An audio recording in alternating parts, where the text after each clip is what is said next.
Okay, so at work we had eat out for 2 days. They decided to throw the food away. They're gonna throw it away. I was like, hold up, wait, I'll take it to my chickens. And they're like, what, your chickens? Well, here's the deal. Chickens are omnivores, okay? So they eat meat and they eat the veggies. They will eat lizards, baby snakes, even kind of bigger snakes. They will eat mice. They're eating all kinds of bugs out here that get in the pen. So yeah, they could eat cooked meat. They're gonna eat any veggies that are in there. And the thing about it is the food can go in a garbage can, right? Garbage bag, get wrapped up. It's gonna get thrown into the landfill, right? And it won't even get to decompose until after the bag has decomposed, the plastic bag, right? Or we can bring it out here. We can feed it to these little workers and they get to disperse their nitrogen all through our food forest here, okay, around the plants. And like all of our apples this year are completely loaded. So they're full of apples. We have a few peaches, and they are just putting nitrogen everywhere, just feeding the grass. Alright, so phone died, so I had to go get another one.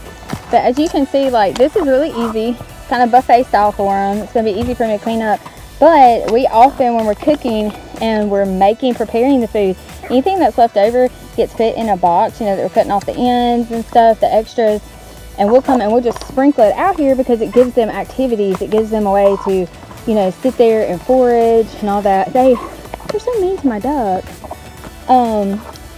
But this way there's so much food, I'd rather just stay in. You hear them too? Yeah, we're gonna have to go find them. But instead of that resource and that energy being lost in the trash, never getting back out into the system, the chickens are able to, like I said, put it back into the system. And then a lot of the cardboard has gotten moved from the rain and stuff, and they kind of pick it and they kind of push it around. It needs to go back under the tree. So we'll go through and do that. But first we're gonna check on this, see if there's any baby chicks. I think we're gonna go through the front. Let's go through the front. I'm pretty positive that's what we hear. Look at the babies! Oh. Mama must be out here getting some food. Alright, hold on. Alright, you ready? Hold on. Alright, you see it? Then the next one. There's an egg. Here, push it down. No, Watch it out, hold on. let me see. Oh, you got? Is that a hen? How many babies you got? Let me see. Three. Oh, here's the other one. Right here. Oh, looks like some are cracking. Oh, look, that one's hatching. Now? Oh, right there. Mom, now it's a hatching? Yeah, they're gonna be. Isn't that cool? They can all hatch at different times. So she's been sitting here for 21 days. Oh, geez. So, Maybe I didn't. I want to see the babies. okay, so since I got distracted with the chicks, we're going to get back on the subject of the food forest slash chicken pen.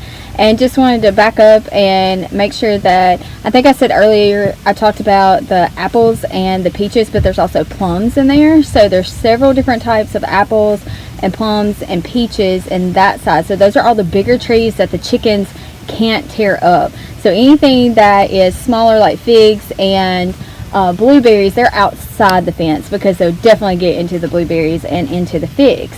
So they are going through and they're helping all the different trees. So you can see how big it is. And the plan is the cardboard is going in there. It's creating a weed barrier around the trees. Okay, so I didn't get back to that. We did replace some of it. And then we are going to put wood chips in the middles and around that, okay, to create like a barrier around the trees. So these are mature trees. It's not going to hurt them to have the wood chips. It's going to be older wood chips. And so what Carl has been doing is he's been throwing wood chips on the other side. We're also going to have a composting system in there. So that's the plan for this next week, is to actually get that into action where we have an enclosed composting system. So the chickens are acting like our out nature composting system, where they're going in and they're helping, they're scratching, they're moving things around, all of that good jazz, eating it, putting the nitrogen back in there. But we're going to have an enclosed system where we can really pile in those greens and those browns. So if you're on the newsletter, you know about that. And helping to build that soil so that we can have our own soil that is full of, you know, all that nutrients that our trees need and that our plants need. So that's the plan, and it's going to take a while. It's going to be years before it's, you know, 100% self-sufficient, everything that we want it to do. But it's grown tremendously just in the, so we put this in last year during COVID in 2020, and it's already doing its job. We already see a great improvement. And all of the grass. So I actually was talking about the grass earlier in the video, but my phone died, so I had to get the iPad. But the grass, you can see how green it is. In most chicken pens, you don't see green grass, and that's because either they don't have enough room or there's not enough light, they're not letting them roam. And so with a big space like that, these chickens are able to keep going and not completely destroy the whole system. Even the grass is there. So there you go.